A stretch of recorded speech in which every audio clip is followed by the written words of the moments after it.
সামাজিক কল্যাণে সবসময় চিন্তা করে এবং কিছু কন্ট্রিবিউশন রাখার চেষ্টা করে। এই স্বাস্থ্যকে লুটপাট করে একদিকে খাওয়া হয়েছে, আবার সরকারগুলো এটাকে যথাযথ গুরুত্ব দেয়নি। বেডের ক্যাপাসিটি 1000 রোগী ভর্তি থাকে 3700, 3700। প্রতিদিন আউটডোর থেকে চিকিৎসা নেয় আরো 4000-এর মতো মানুষ। সেই পরিমাণ ম্যান পাওয়ার নাই, অবকাঠামো নাই, লজিস্টিক সাপোর্ট নাই।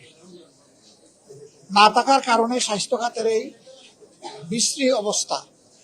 এই স্বাস্থ্যকে লুটপাট করে একদিকে খাওয়া হয়েছে, আবার সরকারগুলো এটাকে যথাযথ গুরুত্ব দেয়নি। জিডিপির কত % বরাদ্দ এখানে ছিল আমরা সবাই জানি, অথচ একটা দেশের দুইটা কাজ সবচেয়ে বেশি প্রাধান্য পাওয়ার কথা। একটি হচ্ছে শিক্ষা, দ্বিতীয়টি হচ্ছে স্বাস্থ্য। এই দুই খাতেই আমাদের উপেক্ষা এবং বঞ্চনা। শিক্ষা খাতে বিশেষ করে রিসার্চের কোনো ব্যবস্থা নেই। আমাদের দেশে অনেকগুলা মেডিকেল বিশ্ববিদ্যালয় হয়ে গেছে, সেখানেও রিসার্চের কোনো ব্যবস্থা নেই। পাবলিক বিশ্ববিদ্যালয়, ফকিরের ভিক্ষা দেওয়া হয় সেখানে। রিসার্চের জন্য পর্যাপ্ত ফান্ড। বিশ্ববিদ্যালয় মানেই হচ্ছে এটা রিসার্চ বেইজ একটা প্রতিষ্ঠান, কিন্তু সেটাই নাই।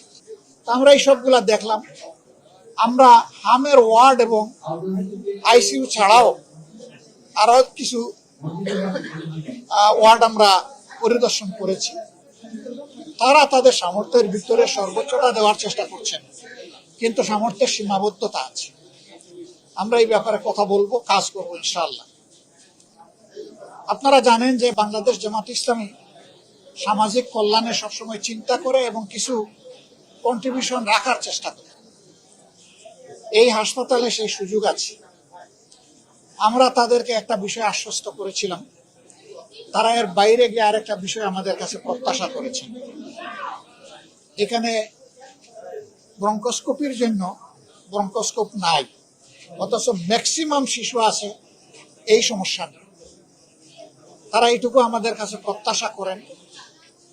আমাদের লিমিটটা এর নিচে ছিল, তারপরেও শিশুরা আমাদের কাছে আমানত, তারাই আগামীর ভবিষ্যৎ। এই শিশুদের প্রতি সম্মান রেখে আমরা ইনশাল্লাহ চেষ্টা করব তাদের এই পরামর্শ, অনুরোধ, দাবি যেটাই বলেন এটা আমরা পরিপালন করতে পারি।